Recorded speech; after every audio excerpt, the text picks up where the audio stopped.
Parece que va a salir todo. Por favor, te pido.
Buenas noches, estimados participantes. Les saluda Gina Guaitaya, asesora académica del Centro Internacional de Actualización y Formación Profesional, CIAF.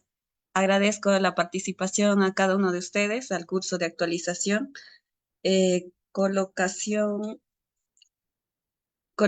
de sonda, a ver, se está moviendo, nasogástrica, nutrición enteral y lavado gástrico, que estará a cargo del doctor Camilo Cárdenas.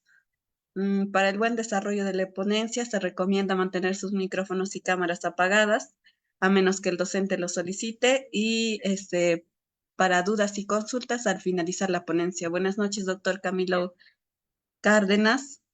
Cristian, le doy pase a su ponencia. Buenas noches, Gina. Un agradecimiento especial al Centro Internacional de Capacitación Profesional Galenos. Bien, me presento, un placer. Mi nombre es Cristian Cárdenas, soy su oficial retirado de la Marina de Guerra aquí en Colombia, en la especialidad de sanidad. Tengo 2 carreras en el área de la salud, una en enfermería, otra en radiología. Cuento con un diploma de medicina táctica, salud operacional, en radiología forense, en salud pública y también en docencia y didáctica universitaria. Bien, sin más preámbulos, voy a dar inicio a la capacitación propuesta. Interrogo si el audio es bueno. ¿Me escuchan bien? ¿Me confirmas, Gina, por favor?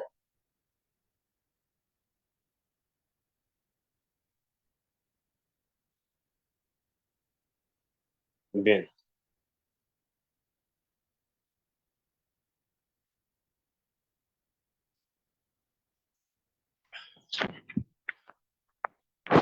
¿Observan las diapositivas con buena calidad? ¿La imagen es adecuada? ¿Me podrían confirmar, por favor? Sí, doctor, se observa bien. Dale, gracias. Gracias. Bueno, la noche de hoy vamos a hablar sobre sonda nasogástrica, nutrición enteral y lavado gástrico.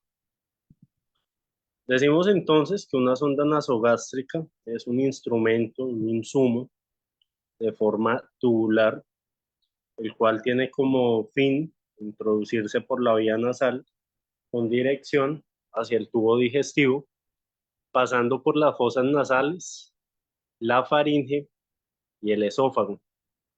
Esto con el objetivo de poder alojar su último extremo a nivel gástrico o duodenal, el cual tiene el objetivo de poder cumplir misiones de aspiración de la secreción gastroduodenal o constituir la vía a través de la cual se administra la alimentación enteral.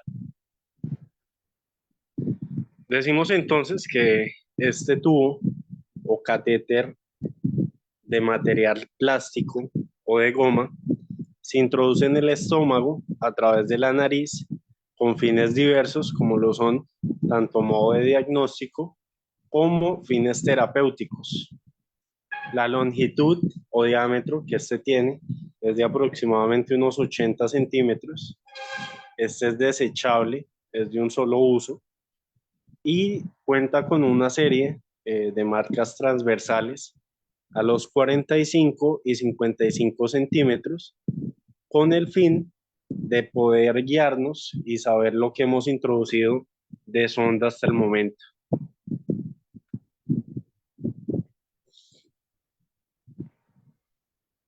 El sondaje nasogástrico es una técnica el cual consiste en la introducción de un tubo flexible a través de la nariz, pasando por el esófago con dirección final al estómago. La manera y los objetivos de esta cuenta es administrar medicamentos o alimentos a pacientes con alteraciones del tracto gastrointestinal. Poder también extraer contenido gástrico, esto con fines netamente diagnósticos, con fines terapéuticos, Evitar también la distensión abdominal en pacientes posoperados del tracto gastrointestinal y mantener el estómago libre de secreciones durante o después de la cirugía gastrointestinal.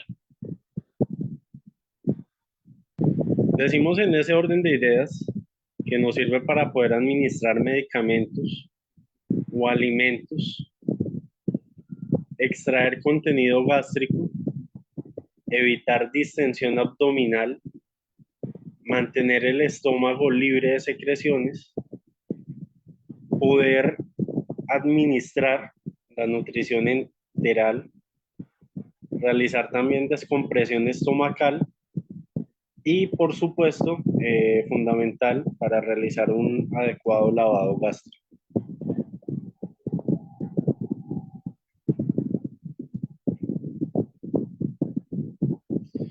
¿Qué cuidados hay que tener con la sonda nasogástrica? Entonces, dentro de las precauciones, hay que mantenerla siempre limpia, hay que limpiarla diariamente después de administrar cada comida, hay que infundir entre 20 y 30 mililitros de agua, esto con el objetivo de poder limpiarla de aquellos residuos de comida, de colorantes o de especias que pueden quedar dentro de la sonda. Hay que cerrar siempre el conector, ya, para que no quede abierto en el paso de aire, y cambiar la sonda nasogástrica de acuerdo a indicaciones médicas. Para ello es necesario tener presente los cuidados de la nariz y de la boca. Hay que mover diariamente la sonda nasogástrica para que esta no se vaya a pegar del todo. O sea, no es extraerla, no es realizar movimientos bruscos, pero sí hay que moverla un poco para que no se vaya a quedar adherida a las paredes. Cambiar de forma diaria el esparadrapo, esto con el objetivo y la finalidad de aseo y asepsia, ya que este puede untarse de comida e inclusive de secreciones. Limpiar los orificios nasales una vez al día. Cuidar la higiene bucal y suavizar la zona tanto de la nariz como la boca. Entonces, para suavizar la zona de la nariz y la boca, más que todo de la boca, pues no olvidar administrar hidratantes, ¿ya? Diferentes cremas de cacao, chapstick, entre otros labiales, ¿ya? Que nos sirven a modo de hidratación para que no se vayan a cuartear los labios. También tener presente que aunque no se vaya a administrar comida directamente triturada en la boca, pues hay que realizar igualmente funciones de limpieza, de asepsia y de higiene diario, ¿ya? Como lo es asistir al paciente para sus cuidados personales.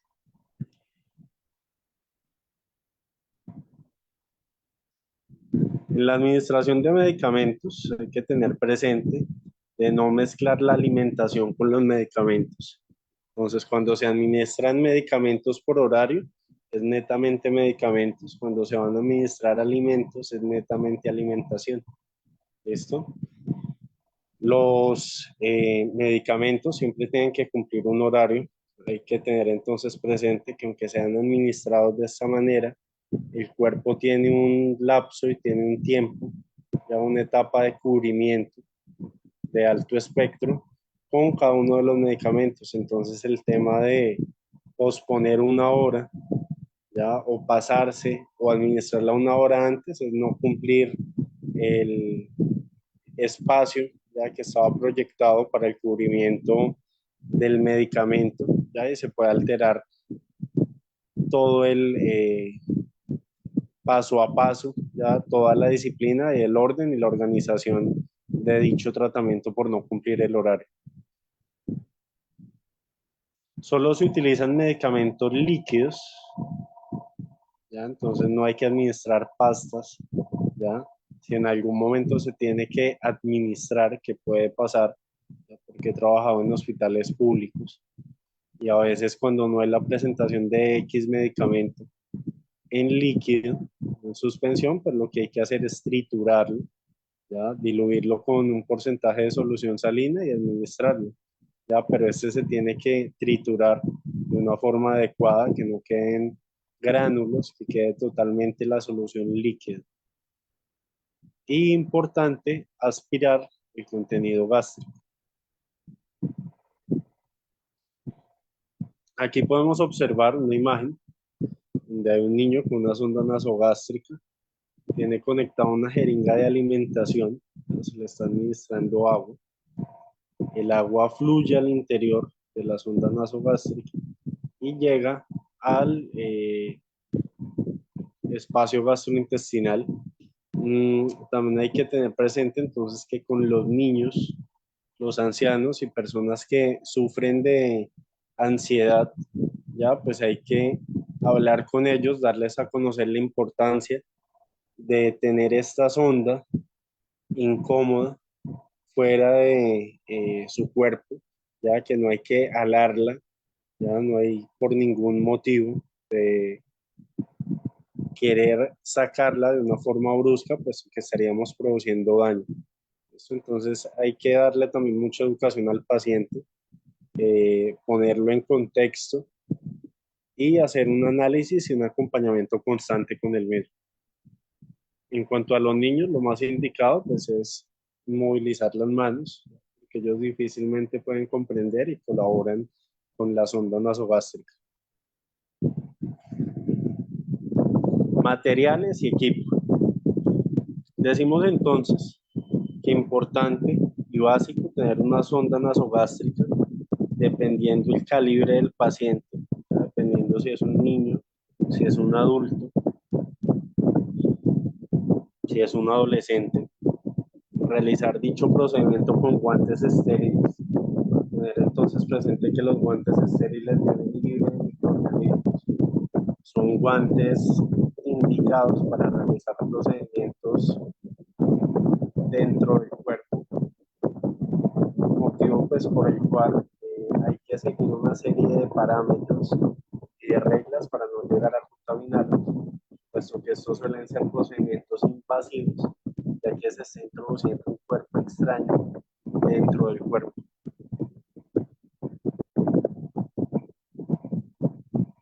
Se va a usar agua para lubricar la sonda. Esta puede bajar sin ningún tipo de problema y utiliza lidocaína. Personalmente me gusta más la solución salina. La lidocaína a veces suele ser molesta para el paciente y es mucho más difícil en el momento de manipularla e introducirla. Aunque es un anestésico tópico, pues no tiene efectos de forma inmediata. Una riñonera para poder contener los fluidos gastrointestinales. Toallas y pañuelos desechables, ya por el bien de la higiene. Cintas adhesivas, preferiblemente sea Fixomul o esparadrapo.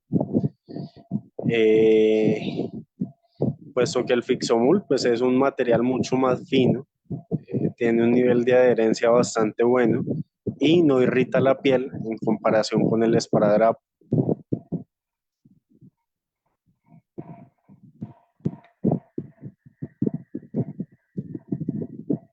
Dentro del procedimiento, entonces, inicialmente comenzamos con un lavado de manos. Se va a recolectar el material y se va a trasladar a la unidad del paciente. Se saluda y se llama al paciente siempre por su nombre para entrar en confianza con el mismo. Informar al paciente el procedimiento a realizar. Entonces se debe poner en contexto. Se le debe explicar qué es lo que se le va a realizar. Se va a preservar el nivel de autovalencia del paciente. Se va a solicitar al paciente que colabore, se relaje y respire de manera natural. Se va a acomodar la altura de la cama, esto con el objetivo de favorecer también la ergonomía y bajar una baranda para poder proceder. Se va a solicitar acomodar al paciente en una posición semisentada o Fowler si es posible. ya que es menos incómodo para el paciente, ya que de esta manera no siente que se está dando. Bien, por favor, la gente que se conectó, les agradecería si apagamos el micrófono. Muchas gracias. Determinar el tamaño de la sonda nasogástrica. Esto a través de medirlo, ya desde la apertura de la boca hasta el oído y del oído hasta la boca del estómago. Se va a colocar una toalla de papel sobre el tórax del paciente. Se va a determinar el largo de la sonda a introducir, hay que medir la distancia, desde la punta de la nariz al lóbulo de la oreja y al apéndice sifoide. Ya el apéndice sifoide es esa depresión que queda por debajo del esternón, ya, por decirlo de esa manera, es ese huequito ya que queda al finalizar el esternón. Esa es la boca del estómago, el apéndice sifoide. Y se va a proceder a marcar con tela adhesiva o con lápiz para poder tener calculada la cantidad de sonda que se debe introducir. Después de haber manipulado con guantes limpios, ¿ya? Y haber realizado limpieza y organización de cada uno de los insumos, se procede a colocar los guantes estériles. Se va a sumergir la sonda en agua, lubricante hidrosoluble. Se procede a insertar de forma suave la sonda por una de las fosas nasales hasta llegar a la pared posterior de la faringe. Se va a flexionar la cabeza hacia el pecho. Una vez que la sonda haya pasado la nasofaringe, mientras se está instalando la sonda, se va a solicitar al paciente que degluta pequeños sorbos de agua con el objetivo de que pueda tragar mucho más fácil.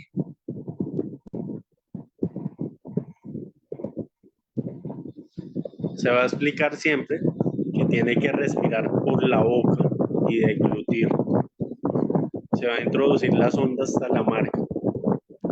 Se debe determinar la ubicación de las ondas del estómago con un procedimiento que es la aspiración de contenido gástrico para saber que estamos en el estómago, con auscultación para poder verificar los ruidos en epigastrio. Se deben administrar 20 ml de aire con una jeringa a través de la sonda y en el momento en el que se administre el aire, pues se debe estar realizando auscultación para confirmar que esté en el sitio adecuado y no esté dentro de un pulmón. Realizar también confirmación radiológica con un rayos X de tórax. Se va a fijar la sonda sin impedir la visibilidad del paciente o provocar lesiones por presión. Se va a conectar la sonda a un sistema de drenaje. Esto es una llave de 3 pasos, más silicona y frasco de vidrio, más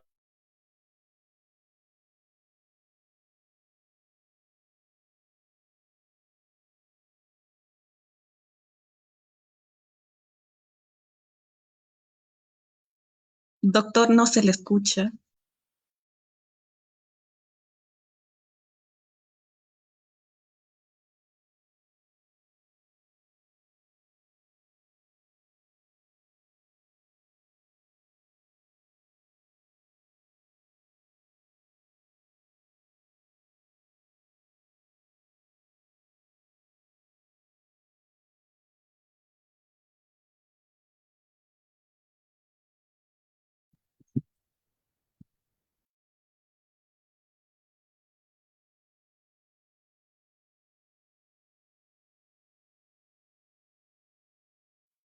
Doctor, ¿podría activar su audio? No se escucha.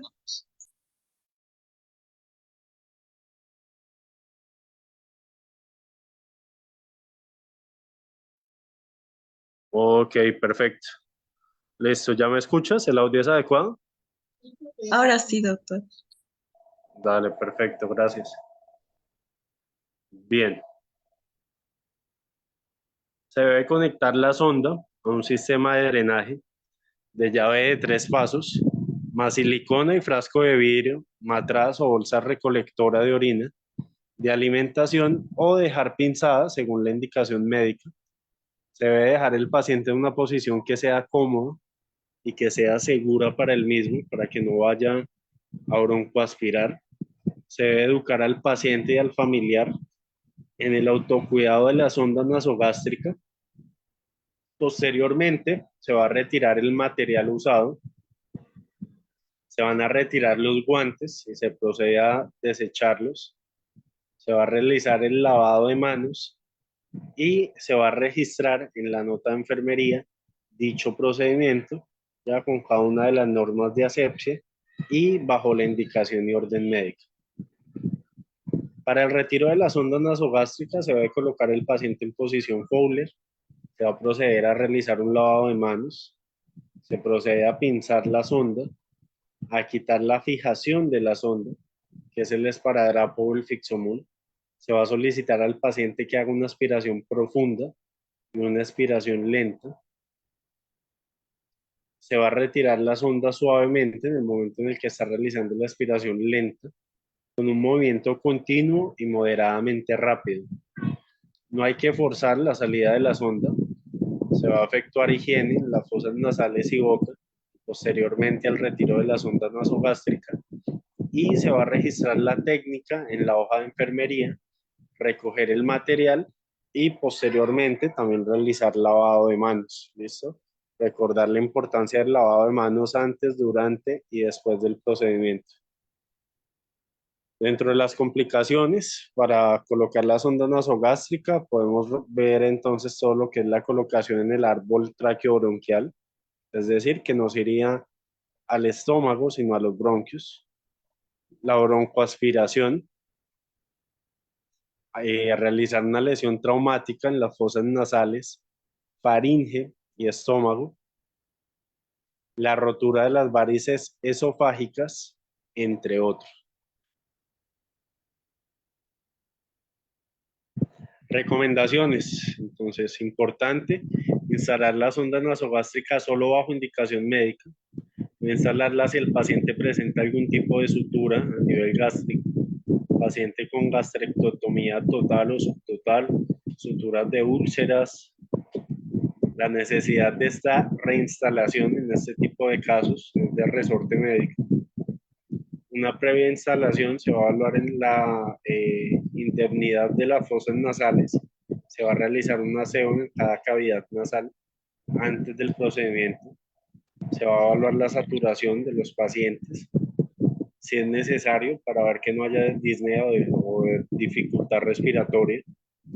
Para evitar las náuseas, se debe dirigir la sonda hacia atrás y hacia abajo en dirección del oído. Si durante dicho procedimiento la persona presenta tos, disnea, cianosis, que es cambio de coloración de la piel, sangramiento, se debe suspender y retirar de forma muy suave la sonda.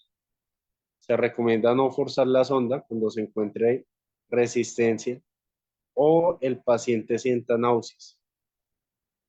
Se debe rotar la sonda y lugar de fijación de la sonda cada 24 horas. Entonces, un día está la parte final de la sonda hacia el lado y hemisferio derecho del cuerpo, y el día de mañana se tiene que cambiar entonces la fijación de la misma y rotarlo al lado izquierdo, ya para no crear también laceraciones en la piel. Lavado de sonda con agua, si fue usada en alimentación o administración de medicamentos. Entonces, siempre al final de cada uso de la sonda nasogástrica se debe lavar igualmente con solución o con agua estéril. El procedimiento se va a usar, el lavado gástrico, para limpiar el estómago de sangre, venenos, tóxicos u otras sustancias. Este es un tubo que va a ser insertado en el estómago. A través de este se van a irrigar una serie de fluidos que posteriormente se extraen para remover el material, el cual puede estar contenido dentro del órgano. Dentro de las indicaciones para un lavado gástrico están entonces la eliminación de sustancias tóxicas, agentes tóxicos y corrosivos. Esto generalmente se realiza en pacientes que efectúan intentos de homicidio, ya con la administración de medicamentos en exceso. Irrigación en pacientes con hemorragia. con coágulos para ayudar a evacuarlos. Instalación de sustancias quelantes o cetárticos dentro de las contraindicaciones. Tener entonces presente la ingestión de cáusticos por el riesgo de la perforación del estómago, la estrechez esofágica, cuál es una anomalía del esófago, la posible ingestión de sustancias alcalinas potentes y la vía respiratoria sin protección.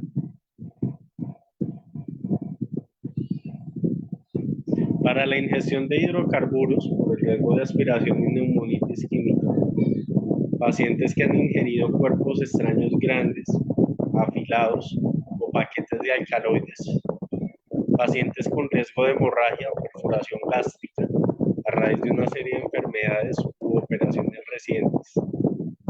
La inserción de una sonda por vía nasal, esta se encuentra contraindicada ¿en qué? En lactantes, es decir, en niños que están siendo amamantados, puesto que respiran de forma obligatoria por la nariz, y se utilizaría en este tipo de casos la vía orogástrica.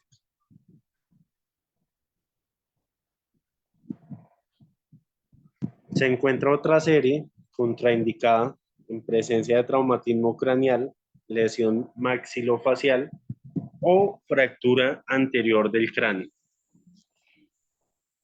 Para realizar este procedimiento, entonces igualmente hay que contar con una bata limpia, con guantes e insumos limpios, con unas gafas protectoras, ¿ya? Para que no vaya a haber ningún contacto con fluidos corporales, sondas, lubricantes hidrosolubles, equipo de aspiración faríngea, protector oral para la inserción de ella, una jeringa de 50 mililitros con una punta de catéter, una solución salina normal o agua corriente tibia, ya más o menos unos 37 grados centígrados, estetoscopio, toallas de papel, esparadrapo o fixomul, una cubeta de recolección de líquido, o también conocida como riñonera, y un sistema de tubos de lavado.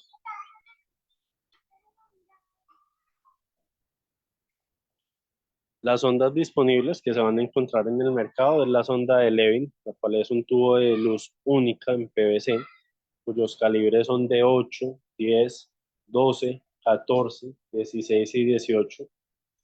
Una sonda gástrica de Salem o Ventron Levin, que es una sonda con doble luz, con dos aberturas, una para succión y otra para permitir el flujo de aire. Los calibres de dicha sonda son 10, 12, 14, 16 y 18 French. Por otro lado, tenemos entonces la sonda del equipo de lavado gástrico o Code Blue para adultos. Esta tiene calibre de 18 a 40 y también para uso pediátrico de 18 a 28. Las ondas de calibre mayor a 36 se van a colocar es por la boca. Por otro lado, tenemos entonces el sistema pasivo, también se denomina sistema de gravedad cerrado. En este se va a emplear un conector en Y, unido a una bolsa para fluido o una bolsa de drenaje y posteriormente a la sonda gástrica. La bolsa para fluido se va a proceder a colocar suspendida por encima del nivel del paciente. Se pinza la rama de la conexión a la bolsa de drenaje y por efecto de la gravedad, la solución va a pasar a la cavidad gástrica. A continuación, se procede a pinzar la rama de la bolsa de fluido y se abre la rama de drenaje para permitir la salida del contenido del estómago, igualmente por gravedad. Tanto el conector en Y como el tubo ofrecen cierta resistencia al paso del líquido. Cabe realizar aspiración de forma intermitente. Por otro lado, tenemos entonces un sistema activo, que es un sistema que suele ser de una sola jeringa. Este es el método más eficaz y eficiente para poder remover todos los desechos del estómago. Se va a emplear una jeringa bomba para introducir el fluido dentro del estómago. Se procede a agitar el contenido y posteriormente se va a realizar la succión. Por otro lado, tenemos entonces el sistema mixto. Este es un sistema cerrado de doble jeringa. Este va a combinar lo mejor del sistema activo y del pasivo. Se considera un sistema activo aquel con una jeringa que va a producir la agitación mecánica dentro del estómago. Va a lavar el interior, también extrayendo material de los dos pliegues estomacales. Se van a desprender una serie de fragmentos y posteriormente los va a evacuar de forma rápida. Además, en un sistema cerrado que no requiere desconexión, tanto en el tubo gástrico, este suele ser rápido, limpio y necesita de 1 o 2 operadores para el procedimiento. Aquí podemos entonces observar ya de forma muy gráfica el procedimiento para la inserción de la sonda gástrica. En el adulto se mide la distancia nuevamente entre la punta y la nariz, el lóbulo de la oreja, más la distancia desde el lóbulo de la oreja hasta el extremo del apéndice cifoide, y se marca esta distancia es en la sonda, ya para saber hasta dónde se tiene que introducir y no comenzar a realizar una presión ya o una fuerza innecesaria para lastimar las paredes del estómago. En el niño se procede a medir la distancia desde el lóbulo de la oreja hasta el punto intermedio entre el apéndice cifoides y el ombligo.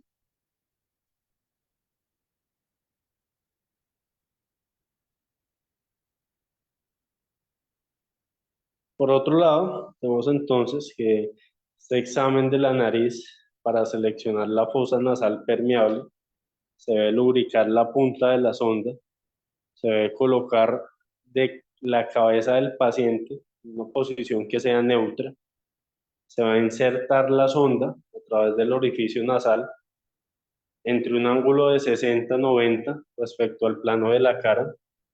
Una vez que la sonda se encuentre en orofaringe, el paciente debe flexionar la cabeza hacia adelante y deglutir varias veces. El tubo es avanzado mientras el paciente deglute hasta el punto demarcado previamente de la sonda. La introducción de la sonda ha de ser de forma muy suave y continúa aprovechando los movimientos de deglución del paciente. Si el paciente presenta tos, estridor o cianosis, o no puede hablar, se debe sospechar, ¿ya?, que hay algún tipo de problema. Se debe entonces retirar de forma suave. Se verifica la colocación de la sonda aspirando el contenido gástrico o inyectando de 20 a 30 milímetros de aire. Se asegura la sonda en el dorso de la nariz con fixómulo esparadrapo y el extremo distal con una pinza nodriza y esparadrapo a la bata del paciente.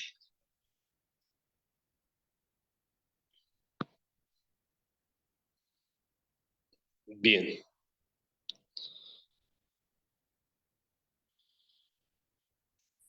Aquí tenemos entonces el procedimiento ya para la inserción de la sonda no nasogástrica, sino una información adicional de sonda orogástrica. En esta se va a medir la distancia entre los labios y el ángulo de la mandíbula, más la distancia desde la mandíbula al apéndice cifoide, y se va a marcar en este punto. Posteriormente se coloca el protector oral, se pasa la sonda con suavidad por la boca, se dirige hacia abajo y hacia atrás en dirección a la faringe y se continúa con el sexto paso de la inserción de la sonda nasogástrica. Bien. Por otro lado, tenemos entonces, ¿ya?, como último tema, la nutrición enteral.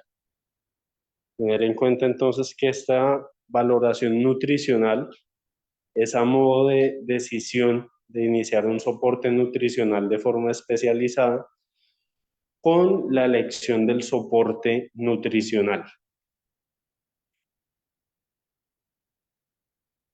Esta debe ser considerada como la primera técnica a utilizar en pacientes con ingesta oral inadecuada. Hay que tener presente que las ventajas de la nutrición enteral es que pues dentro de su forma es más fisiológica de aporte de nutrientes, es mucho más sencilla, sus complicaciones son menos graves en complicación con la nutrición parenteral. Es de menos costo, permite mayor autonomía también al paciente, preserva la integridad de la mucosa intestinal y por su parte crea también un efecto de barrera del propio sistema inmunológico, evitando de esta forma la translocación de bacterias y endotoxinas a través de la mucosa a los ganglios linfáticos, mesentéricos y la sangre portal. Los efectos secundarios del reposo intestinal es la atrofia de la mucosa intestinal, la disminución de la actividad enzimática de las células mucosas, el aumento de la translocación bacteriana, el sobrecrecimiento bacteriano intraluminal, el descenso de la inmunidad local, la alteración en la liberación de hormonas gastrointestinales, el retraso también en la tolerancia al inicio de la nutrición enteral y el aumento de las complicaciones sépticas. Por otro lado, el mantenimiento o desencadenamiento del fracaso multiorgánico. En todos aquellos pacientes que no pueden satisfacer sus necesidades nutricionales con la ingesta oral habitual, pero que no presenten contraindicaciones para la utilización de la vía digestiva. ¿Listo? Esto es un tip que hay que tener claro para iniciar nutrición enteral.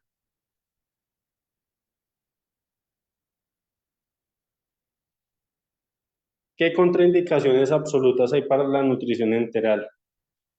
Entonces, siempre la obstrucción completa del intestino delgado grueso. Ya es motivo para no usar nutrición enteral. El hilio paralítico, ya que es el riesgo de aspiración y de crecimiento bacteriano. Perforación gastrointestinal. Mala absorción de forma grave, causando la incapacidad total para poder absorber nutrientes a través del tracto digestivo. Vómitos incoercibles, hemorragias digestivas, isquemias gastrointestinales. Otra serie de contraindicaciones relativas, ya que igualmente suelen ser contraindicaciones, pero digamos que son menos complejas, ya, y en algunos casos particulares se puede hacer excepciones. Son fístulas entéricas de débito alto, la enteritis aguda grave por la radiación o bien por infección, enfermedades inflamatorias intestinales, la pancreatitis aguda grave de forma necrotizante. Esta no se puede administrar nutrición yeyunal, ya que existe algún tipo de intolerancia o en caso de cirugía. La diarrea de forma cuantiosa, de manera muy persistente. Hay que tener entonces presente que en función de la situación clínica del paciente, la gravedad del proceso y el fracaso previo de la nutrición enteral, pues puede ser paso ya a pensar en nutrición parenteral posteriormente. Decisiones a tener en cuenta en el soporte nutricional. ¿Qué vía de administración puede ser la más adecuada? ¿Qué fórmula indicar? ¿Qué dosis pautar? ¿Y cómo administrarla? Entonces, dentro de las vías de administración tenemos bases para determinar la ruta de acceso, ya como la duración de la terapia, el riesgo de aspiración y también la tolerancia que cuente el paciente ya para la nutrición enteral. Decimos entonces que hay algunas de corto plazo, hay otras de largo plazo. Consideramos de corto plazo entre menos de 4 semanas y de largo plazo mayor a 4 semanas. Cuando es menor a 4 semanas se van a usar sondas nasogástricas, sonda nasoenteral. Cuando son a largo plazo, Vamos a utilizar yeyunostomía quirúrgica o gastrotostomía radiológica o quirúrgica. Hay algunas patologías particulares que van a requerir acceso digestivo postpilórico en el yeyuno. Esos son pacientes con elevado riesgo de broncoaspiración. ¿Ya? Esto vamos a hacer alusión a aquellos ancianos con demencia o con marcada caquexia. Nutrición nocturna, pacientes que precisan permanecer en decúbito, en posición decúbito. Alteración de la motilidad gástrica con retraso del vaciamiento. Ilio gástrico o problemas de vaciamiento gástrico. Esto puede ser a manera quirúrgica, desnutrición grave, enfermedad ulcerosa, trastornos metabólicos, alteraciones motoras, entre otras. También encontramos las fístulas altas, las cuales suelen ser gástricas o esofágicas. Procesos pancreatíticos, especialmente pancreatitis aguda y físulas pancreatíticas, y el posoperatorio.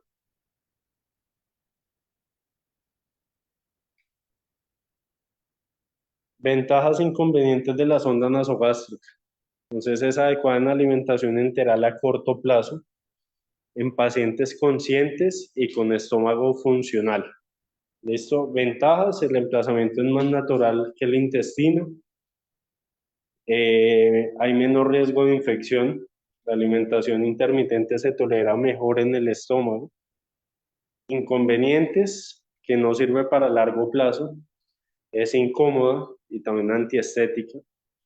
Está contraindicada en riesgo de broncoaspiración, pacientes sedados, comatosos o totalmente inconscientes. Y produce problemas de escaras y de erosión nasal. Ya por eso se tiene que mantener en movimiento cada 24 horas para que no se vaya a pegar y para que no vaya a crear ningún tipo de escara o úlcera. Por otro lado, tenemos entonces la sonda nasoduodenal.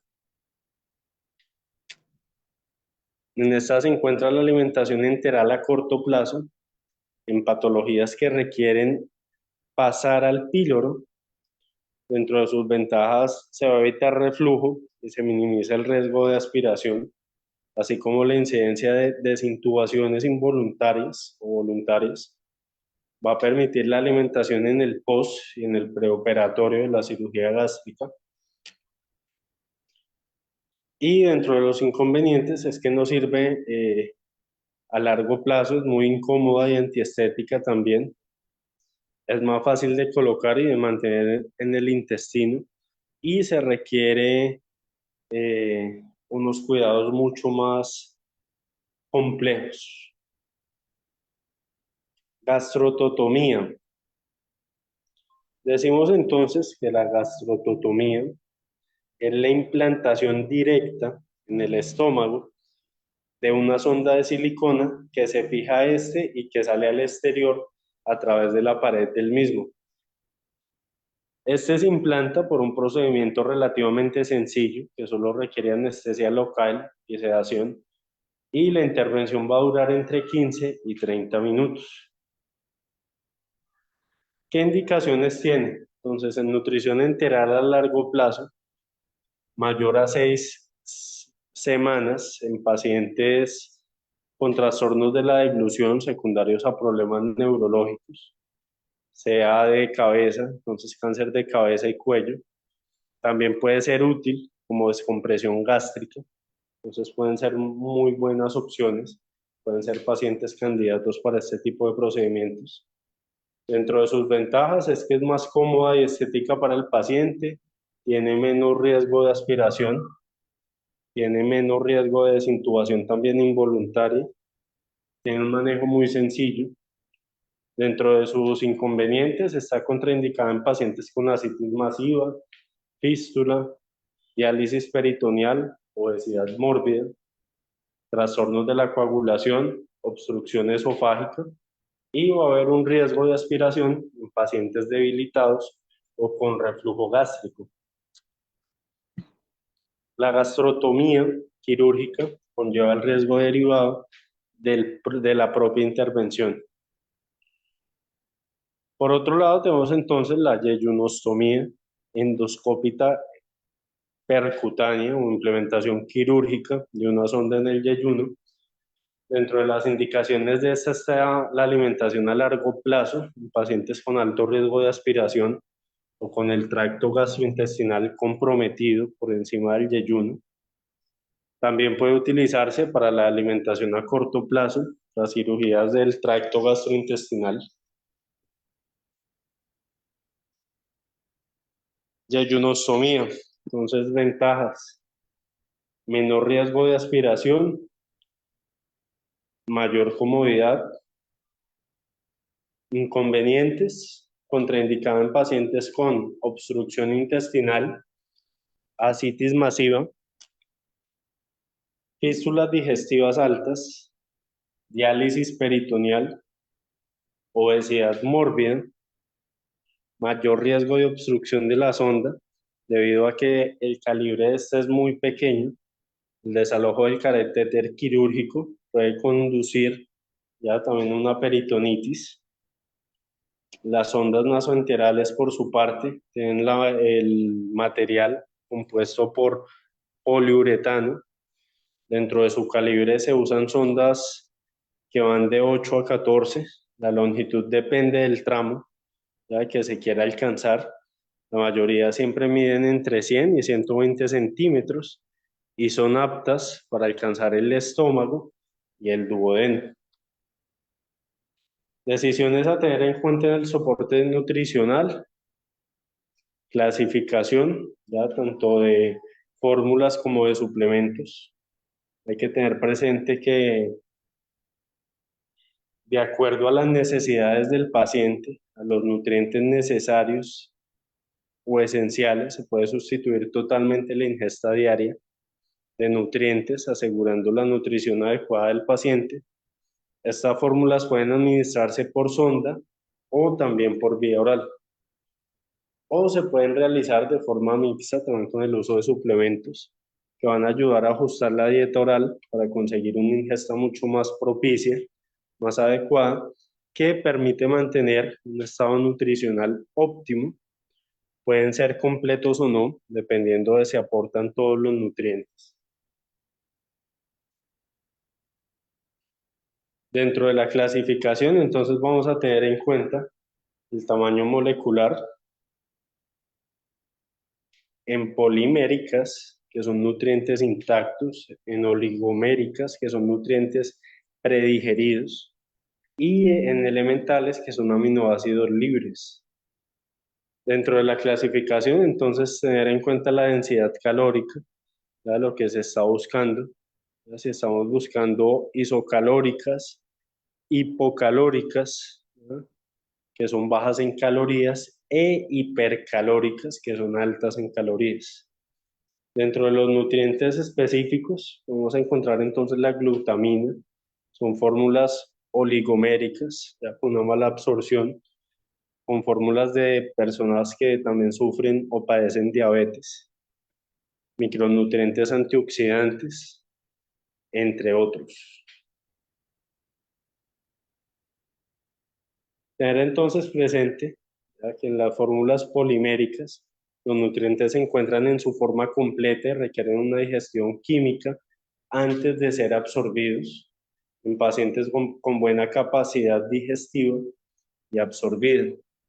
Por otro lado, tenemos entonces las fórmulas oligoméricas. En estas los nutrientes están predigeridos con el objetivo de poder facilitar su absorción cuando la capacidad digestiva y absortiva se encuentra disminuida. Entonces, a continuación se van a presentar una serie de fórmulas hipercalóricas, energéticas, hiperproteicas, fórmulas también para personas con insuficiencia renal, insuficiencia hepática, insuficiencia pulmonar, fórmulas inmunodoloras y vamos a tener en cuenta pues también el tipo de administración y los conteos. Dentro del tipo de administración se puede realizar con bolos, ya a través de la jeringa. Es el método más fácil para la nutrición dentro del domicilio. Se debe preparar la jeringa con el alimento, conectarlo a una sonda y presionar el émbolo. Se deben administrar 20 mililitros ya por minuto. O para una mayor facilidad, también podemos conectarla con una jeringa de 50 ml. Al finalizar la sonda, con 30 y 50 mililitros de agua y pinzar para poder limpiarla. Se debe administrar únicamente nutrición intragástrica y se debe comprobar el volumen del residuo gástrico finalmente. Por otro lado, también la podemos administrar a forma de goteo gravitorio, con bomba de infusión, entre otros. Muchas gracias. Todo lo que son las fórmulas, ¿ya?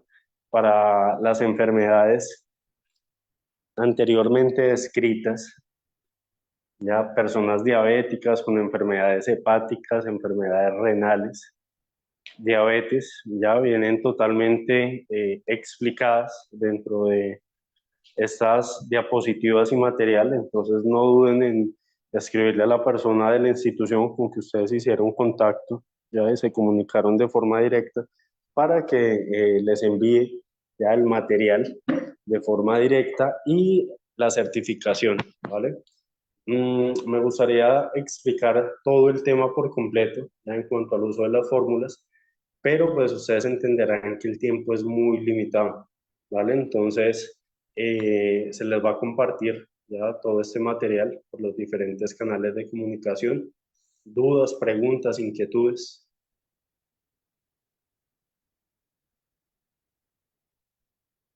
Bien, perfecto.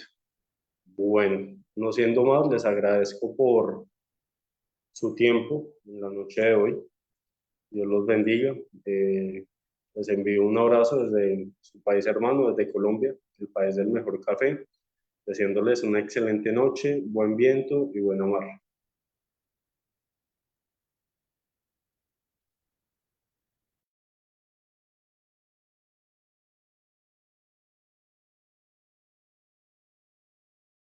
La licencia.